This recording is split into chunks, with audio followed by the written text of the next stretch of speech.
Assalamualaikum warahmatullahi wabarakatuh. Selamat pagi, siang, sore dan malam buat sobat pecinta horor. Bagaimana kabar kalian hari ini? Semoga senantiasa sehat selalu ya. Seperti biasa, Karam Kali Aja Seram akan selalu menghibur kalian dengan cerita-cerita seram, horor, dan menegangkan. Siapkan cemilan, pakai handsfree, dan matikan lampu. Jangan lupa subrek ya. Terima kasih.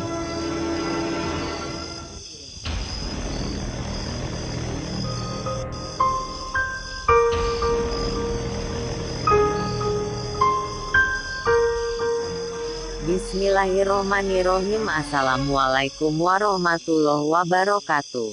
Kembali lagi dengan saya, Mbak Tukiem. Janda cantik, 3 anak, bohai, geboy, dan jadi rebutan lelaki hidung belang di kampung saya. Pada video kali ini, saya akan menceritakan sebuah cerita misteri, yaitu akhir hayat dari seorang dukun santet. Jadi pada video kali ini sengaja untuk nama dan tempat dirahasiakan. Tanpa berlama-lama lagi, langsung saja kita masuk ke ceritanya. Kejadian ini terjadi sekitar tahun 90-an. Jadi di salah satu desa, hiduplah Mbah Joyo. Jadi orang-orang sekitar atau penduduk lokal sekitar itu mengenal Mbah Joyo atau manggil Mbah Joyo. Di kehidupan sehari-hari, ia tidak memiliki pekerjaan tetap. Gaji hanya mengandalkan dari istrinya, dan istrinya kebetulan bekerja yaitu jualan kue kering di pasar. Jadi profil Mbah Joyo ini, kalau dilihat dari segi kesehatan, ini termasuk orangnya yang gagah. Ya, perawakannya gagah, tinggi, terus kalau orang setempat bilang itu mukanya agak sangar. Bahkan orang-orang kampung itu kalau melihat mukanya saja itu sudah takut. Dan di samping tidak mempunyai pekerjaan yang tetap, Mbah Joyo ini memiliki ilmu kayak semacam ilmu perdukunan. Tapi yang tidak terlalu tinggi, cuma orangnya keras, galak. Wajah ini terkenal di kampung itu sebagai orang yang kaya dan tidak segan-segan. Ketika ada perselisihan dengan salah keluarga, Mbah Joyo itu selalu mengancam, kalau enggak tidak menggunakan alat, biasanya dengan menggunakan ucapan. Santetlah, macam-macam. Ketika orang-orang kampung ditakut-takuti kata seperti itu, akhirnya mereka masyarakat kampung itu menganggap tidak resmi. Karena sebagai tetangga Mbah Joyo ini takbirannya kurang dengan warga. Mereka yang diagung-agungkan itu ilmunya. Pada ilmu Mbah Joyo sendiri, itu belum bisa dikatakan mumpuni. Dan kadang menerima pasien, menerima tamu, untuk sekedar perubahan racun. Mungkin ada yang kenal, biasanya kalau dalam Jawa itu istilah kesambet atau sawanan, dan juga kadang ada orang yang meminta, istilahnya semacam santet dari Mbah Joyo ini, yang digunakan untuk si korban. Jadi suatu ketika ini, ada pasien bertamu ke rumahnya Mbah Joyo. Ditanya, maksudnya biar boleh ditanya kamu mencari apa sampai rumah sini. Jadi diceritakanlah bahwa intinya pasien tersebut minta agar si teman ini disantet. Jadi si pasien tersebut punya teman dan minta disantet. Ini bisnis perdagangan biasa. Kalau dalam berdagang seperti itu, akhirnya apa permintaannya? Yo, aku sanggupi, tapi syaratnya apa? Cukup sediakan duit 500.000. Jadi pada tahun itu, tahun 90-an, itu uang 500.000 itu sudah cukup banyak. Akhirnya apa? Si pasien tadi menyanggupinya. Coba saja, tapi harus mandi Mbah ya. Ojo khawatir, jangan khawatir, semua beres. Jadi Mbah Joyo bilang ke pasien tersebut seperti itu. Selang beberapa hari si pasien ini datangnya banyak kepada Mbah Joyo. Kenapa santetnya belum berfungsi? Setelah ditelusuri, ternyata orang yang disantet ini, dia sudah tahu karena apa ya sudah tahu akan disantet. Dia minta perlindungan juga. Sama, cukup airnya jadi. Di sini dukun lama dukun seperti itu. Di sini baiknya asli kekuatan tentara Mbah Joyo dengan di situ pun yang tadi. Dan di sini karena Mbah Joyo, ilmunya masih rendah. Akhirnya apa? Ya udah Joyo welahan dan bisa dikatakan kalau tes ini. Akhirnya apa malam Mbah Joyo yang ditata sendiri oleh dukun santet ini. Tadi lawannya ini. Karena Mbah Joyo merasa ilmunya masih rendah tadi, akhirnya bercerai dengan pasien. Dengan berbagai macam alasan Mbah Joyo menghilang. Mau mengatakan bahwa ini yang rendah gak enak sama pasiennya, sedangkan pada kenyataannya percaya kalahin. Akhirnya sudah di sini tapi pasiennya sejak kekalahan tersebut, Mbah Joyo akhirnya ia memutuskan pergi dari rumah, lagi cari rumah. Jadi kurang lebih 4 bulan Pak Joyo meninggalkan rumah, istri dan anaknya. Tidak tahu ritualnya kemana tapi perlu diketahui ketika Mbah Joyo ini meninggalkan rumah. Jadi warga kampung itu cukup bahagia. Karena apa? Tidak ada yang mengusiknya. Janji kalau Mbah Joyo ini ada di rumah, mesti selalu mencari gara-gara dengan warga kampung. Satu permasalahan yang supaya juga besar-besar dan bahkan Mbah Joyo ini dengan kegagalannya itu sering meneror warga juga. Kalau kamu macam-macam seperti itu, ya udah selang 4 bulan itu, akhirnya Mbah Joyo kembali lagi, dilihat dengan postur tubuh yang berubah. Joyo itu gagah perkasa dan wajah yang selama ini tinggal namanya saja. Tapi dari segi tubuh tuh agak sedikit menyusut, tapi tidak mengurangi ceramahnya. Kampung itu bertanya-tanya, Mbah Joyo bisa kembali lagi, jauh sedih-sedih terus jika aku itu seperti itu. Jadi ada salah satu warga itu apa karena rumahnya bersebelahan dengan Mbah Joyo. Bukan rumah dia punya, semacam pekarangan atau kebun itu dekat persis dengan rumahnya Mbah Joyo ini. Jadi di rumahnya ini ada kebun. Jadi semenjak dahulu, antara Mbah Joyo dengan salah satu mungkin warga sebut saja Parudi ini, mengambil sebagian tanahnya. Jadi diambil kurang lebih setengah meter. Jadi akhirnya apa? Ya luas tanahnya siapa Rudi ini. Takut yang selama 4 bulan tadi sudah menghilang tidak karuan kemana rimbanya tiba-tiba kembali lagi dan ketika kembali di kampung ini Mbah Joyo ini semakin jarang ya. Semakin lantang berbicara. Kalau dulu warga itu sudah takut ini tambah takut lagi setelah 4 bulan. Wajah ini menghilang itu jadi kidul. Suatu ketika itu ada warga yang membunuh itu marah-marah. Mampu kita balas, dia akan membalas dendam terhadap orang yang dahulu pernah istilahnya apa menyerang Mbah Joyo. Ucapan Mbah Joyo ini dilaksanakan. Jadi Mbah Joyo ini orangnya sombong benar. Jadi kalau ketika momennya seseorang atau ngomong seseorang sesumbar jadi orang kampung itu dengar. Waktu itu warga mendengar juga. Jadi ada orang yang lewat masih warga kampung juga. Suka karena Mbak Jenny sombong dia memanggilnya. Oleh karena usianya lebih muda warga mendengar bahwa majelis ini ternyata apa? Rumahnya sebelah desa. Jadi katakan di samping di Salagigi hanya lagi jadi selang satu desa itu rumahnya Bajatus dan orang-orang yang mendengar itu dan ada yang penasaran penerapan ilmunya Mas Joyo. Bakalan mati apa yang dikatakan Mbah Joyo tadi. Tidak dalam 2 hari dalam jangka 1 hari, apa yang diomongkan Mbah Joyo tadi menjadi kenyataan ini, meninggal. Semenjak itu warga semakin percaya. Setelah kematian berjanji tamunya Mbah Joyo semakin banyak, jadi setiap hari itu berpuluh-puluh bahkan kadang sampai ratusan orang yang berdatangan ke rumahnya Mbah Joyo. Jadi semakin banyak tamu ini, akhirnya Mbah Joyo ini memutuskan untuk mencari asisten.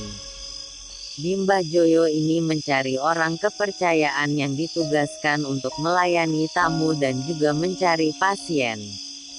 Jadi tugasnya jadi jelaslah itu ketika ada tamu. Dia rokok menu gizi tamu tadi dan juga setelah pulang dari rumah Mbah Joyo ini. Si tamu ini istilahnya dia membuka kayak iklan di rumahnya. Jadi di rumahnya itu dikasih kayak tulisan pengobatan alternatif seperti itu. Jadi ini asistennya ini tujuannya seperti itu. Selain dia menemui tamu, tapi lebih seringnya dia disuruh mencari pasien-pasiennya. Semakin hari semakin baik dengan semakin banyaknya pasien ini. Sifat sombongnya Mbah Joyo ini semakin bertambah. Yaitu sikap sempurna mulanya terhadap orang sekitar yang ada di kampung itu bertahun-tahun. Kebetulan rumahnya di samping kanan kirinya. Ya udah cuci itu tadi seperti yang saya ceritakan di awal tadi, salah satu ada Pak Rudi itu. Yang apa? Harus kehilangan 1-2 meter tanahnya karena sikap sombongnya Mbah Joyo ini. Ini yang di samping kiri juga ikut sama. Mereka harus kehilangan 1-2 meter tanahnya karena kebengisan Mbah Joyo yang semena-mena. Karena Mbah Joyo merasa mempunyai ilmu yang cukup, yaitu digunakan untuk menakut-nakuti tetangganya. Tetangganya ini sebenarnya sudah tidak respek banget sama Mbah Joyo. Tapi mau gimana lagi, mereka takut juga, bahkan belakangnya rumah Bajai juga. Dan bahkan warga itu ketika ngobrol di pos ronda itu istilahnya mendoakan agar supaya Mbah Joyo itu pergi ataupun meninggal lah, tapi semakin hari kesehatan itu tetap terjaga dan pasiennya semakin tambah banyak. Dan itu kurang berjalan hampir 3 tahun. Warga sebenarnya sudah muak. Ketika ini dilaporkan ke RT terkait dengan permasalahan tanah, ternyata pada tidak bisa mengatasi. Karena bukan apa-apa, aku juga takut sama Mbah Joyo. Ketika PRT tidak ada tindakan dan semakin takut dengan Mbah Joyo ini, akhirnya warga berbondong-bondong lari ke kantor desa. Dan akhirnya Mbah Joyo ini dipanggil oleh salah satu tanpa asistennya Pak Lurah atau pegawai kelurahan itu memanggil Mbah Joyo mau ke kelurahan. Salahku apa kok berani-berani ngundang aku ke kelurahan? Karena mendapat penjelasan seperti itu, akhirnya dari pihak kelurahan ini balik ke kantor dan menceritakan semuanya kepada Pak Lurah. Pak Lurah ini sempat gentar juga sebenarnya dengan apa yang diucapkan oleh Mbah Joyo. Jadi pihak kelurahan ini akhirnya membiarkan dulu. Nanti kalau ada pengadilan dari warga lagi, baru nanti harus ditindak. Oke, jadi setelah 1 bulan ada warga lagi yang mengadukan kasusnya. Hampir sama. Jadi kebetulan Mbah Joyo ini mempunyai beberapa petak tanah di luar kampung. Kasusnya sama, ini diserobot lagi ya, bahkan tapak batasnya itu sengaja digeserkan oleh Mbah Joyo. Dari situ akhirnya warga ini mengadu lagi. Jadi Pak Lurah ini datang. Ketika berkunjung ke rumahnya Mbah Joyo, Lurah ini kenapa tidak ada pekerjaan lain selain mengurusi kamu? Kalau pengen selamat kembali seperti itu. Jadi karena Pak Lurah ini tahu sepak terjang Mbah Joyo. Oh ya udah, Pak Lurah juga takut sendiri. Ya udah keluar kembali ke kantornya. Kejadian itu berlarut-larut tanpa ada penyelesaian pasti. Wajah itu semakin kasihan. Kebetulan Mbak Joyo ini punya beberapa kitab di tanah, tidaknya di kampung itu tapi siapa di kampung sebelah, bahkan bisa 11 kasusnya sama ketika misal tanah itu dibeli Mbak Joyo yang sebelahnya itu. Tak pasti nanti diserobot 12 meter. Diambil tatonya digeser ke sudah pasti. Akhirnya Pak warga itu doanya itu macam-macam, doanya yang jelek-jelek supaya Mbah Joyo itu meninggalkan kampung ini, apa atau mungkin sampai mendoakan Mbah Joyo cepat meninggal. Karena apa? Mbah Joyo ini tindakannya semakin brutal, kesombongannya itu semakin hari semakin menjadi-jadi. Tinggal tamunya semakin banyak tapi tidak bisa mengayomi warga sekitar. Malah dia istilahnya membuat onar di kampung itu.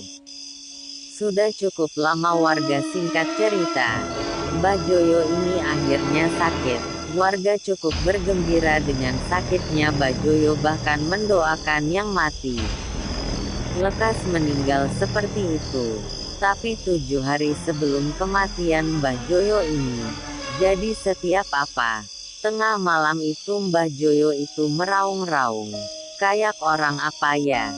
Suara kayak orang kesakitan menahan sakit seperti itu.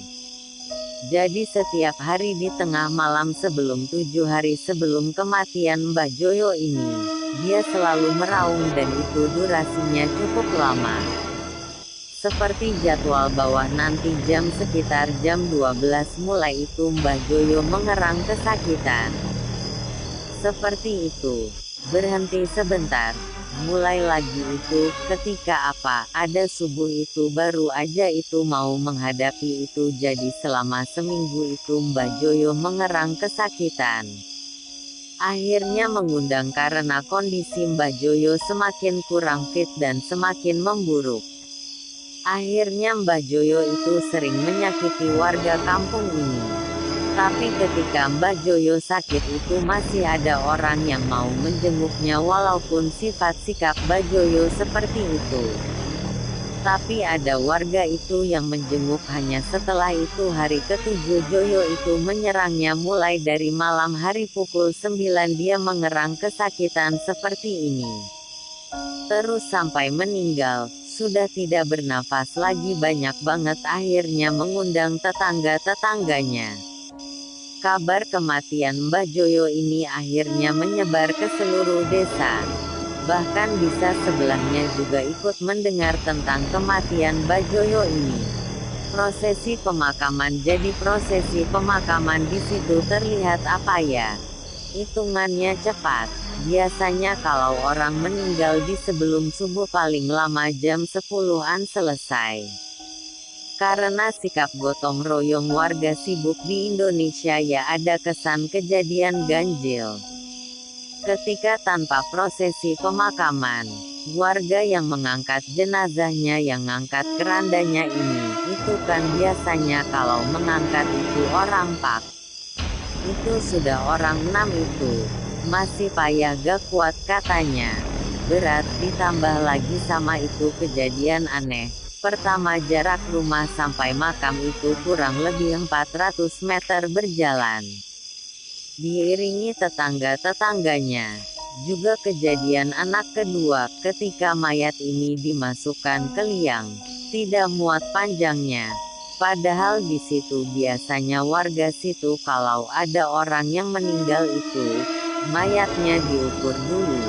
Setelah dapat ukurannya, kamu itu biasanya dilebihkan, tapi dilebihkan baru diantar ke kuburan. Kamu itu untuk sebagai patokan di bawah, ukuran mayatnya nanti seperti panjangnya seperti ini, seperti yang dibantu itu. Ini anehnya ketika mayatnya mau dimakan, itu kayak jenazahnya tambah panjang. Akhirnya jenazah diangkat lagi di tempat makamnya. Ini lubang untuk makami akhirnya digali lagi. Udah coba diayat memasukkan lagi, kalian masih belum bisa. Biasanya proses itu cepat tapi enggak tahu ini, hanya itu berulang sampai 3 kali. Jadi warga itu bergotong royong lagi. Menggali lagi, jadi makamnya dipanjangkan, lubang makamnya liang kuburnya itu dipanjangkan sampai 3 kali. Tapi masih belum. Juga airnya inisiatif start kakinya karena sudah digali sebanyak 3 kali. Tapi masih tetap sama lainnya. Setelah pemakaman itu jadi masih ada kejadian-kejadian ganjil. Jadi setiap malam itu warga kampung itu mendengar erangan Mbah Joyo tadi. Seperti 7 hari sebelum kematian ini. Setelah kematian sama bahkan warga satu kampung ini mendengar semua erangan Mbah Joyo orang sakit. Ini dia mau kayak minta tolong tapi tidak bisa. Hanya mengerang seperti itu. Terus jadi kejadian itu sampai ke-7 hari ke-7. Setelah kematian Mbah Joyo dan bahkan pernah ada salah satu warga ini. Kampung sebelah itu kebetulan dia pekerjaannya itu dia jualan bakso. Bekerjanya jualan bakso, dia berkeliling dari kampung ke kampung. Gak tahu kenapa itu malam ke-55 bukan itu. Kenapa memutuskan pulang lewat kampung. Rumahnya kecil itu, kurang lebih jam 11 malam. Jadi suasana itu cukup mencekam. Setelah kematian Mbah Joyo tapi ini depan rumahnya itu pedagang bakso ini melihat sesosok tubuh mirip Mbah Joyo persis. Tapi dengan raut muka itu penuh dengan serem, tapi ada kayak darah seperti itu. Hanya menunduk seperti ini. Bahkan ada warga sekitar yang pernah sama kasusnya seperti tukang bakso ini, dia seperti melihat Mbah Joyo di depan rumahnya itu kayak orang bersedih banget. Jadi itu lahir dari kematian Mbah Joyo. Dan setelah itu apa ya? Dulu warga yang dulu tanahnya diserobot 12 meter itu hanya diberi lagi. Tanpa ada perlawanan, tanpa ada rasa ketakutan. Jadi seperti itu terakhir cerita dari Mbah Joyo, si dukun santet juga paranormal juga. Yang juga apa istilahnya sering membuat onar kepada warga kampung.